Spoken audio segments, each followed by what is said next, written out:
안녕하세요. 주의 백성의 강건함을 위하여 매일 밥 짓는 목사 김태양입니다. 오늘의 말씀은 에스겔 32장 1절에서 16절까지의 말씀입니다. 밝은 길로 인도하시는 주님의 말씀입니다. 직접 펼치셔서 세 번 꼭 먼저 읽으셨으면 좋겠습니다. 권력의 비리는 결국 드러나고 권력의 남용은 결국 심판되어집니다. 하나님께서 이스라엘의 주변 나라들을 보여주시며 우리에게 말씀하시는 포인트입니다. 25장부터 시작된 이스라엘의 주변 나라들의 이야기 중 중요한 중심이 된 두 나라, 두로와 애굽. 이 나라를 향한 하나님의 이야기 방식이 거의 동일합니다. 나라가 받을 심판, 나라에 대한 예가, 결국 왕의 예가와 심판으로 이어지는 문맥이 거의 동일하다는 말입니다. 절대 권력을 가지고 있었던 고대 사회의 왕들이 하나님께 심판을 당하고 에게아를 부르는 모습이 노출되어져 있습니다. 그것을 우리가 보고 있는 것입니다. 에스겔 25장 15절입니다. 내가 지음을 받던 날로부터 내 모든 길에 완전하더니 마침내 내게서 불의가 드러났도다. 두루를 향한 심판에서 나오는 대목입니다. 오늘 본문인 32장 2절 말씀을 읽어드리겠습니다.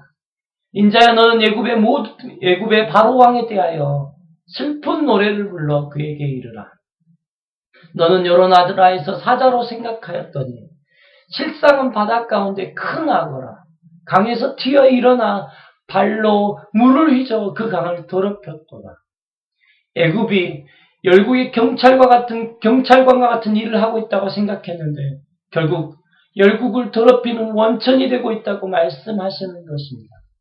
사자와 큰 악어를 비교하면서 결국 이 말씀을 하고 계시는 것입니다. 권력의 비리는 드러나고 권력의 남용은 심판되어진다라고 말씀하시는 것입니다. 에스겔 32장 11절과 12절입니다.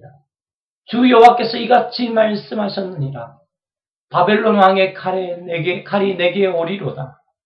나는 내 무리가 용사 곧 모든 나라의 무서운 자들의 칼에 엎드려지게 할 것이며 그들이 애굽의 교만을 패하며 그 모든 무리를 멸하리로다. 우리가 가진 힘을 함부로 사용할 때가 참 많습니다.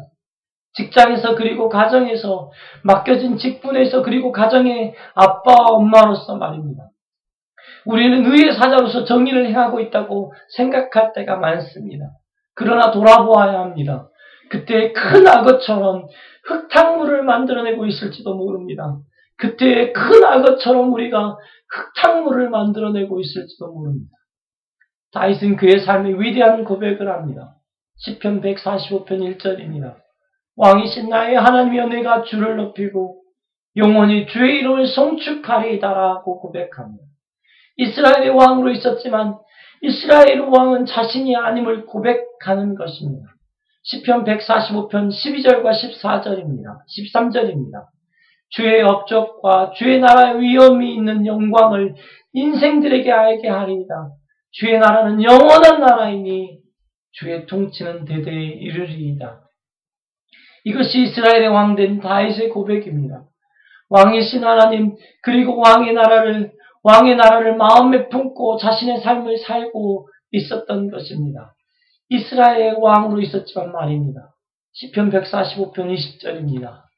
여호와께서 자기를 사랑하는 자들은 다 보호하시고 악인들은 다 멸하시리로다. 본문에 나오는 왕들은 자신의 운명이 끝나서 슬픈 노래를 부르는 것이 아닙니다. 권력의 비리, 권력의 남용, 결국 자신의 자리를 잃어버린 결과입니다. 왕이신 하나님이 있음에도 불구하고 자신이 모든 것의 왕처럼 살았기 때문입니다. 오늘 왕이신 하나님 앞으로 함께 나아가 살아갑시다. 왕이신 하나님 앞에서 우리에게 주어진 것을 어떻게 사용해야 하는지를 함께 묻지 않으시겠습니까? 주의 백성들이여 오늘도 화이팅!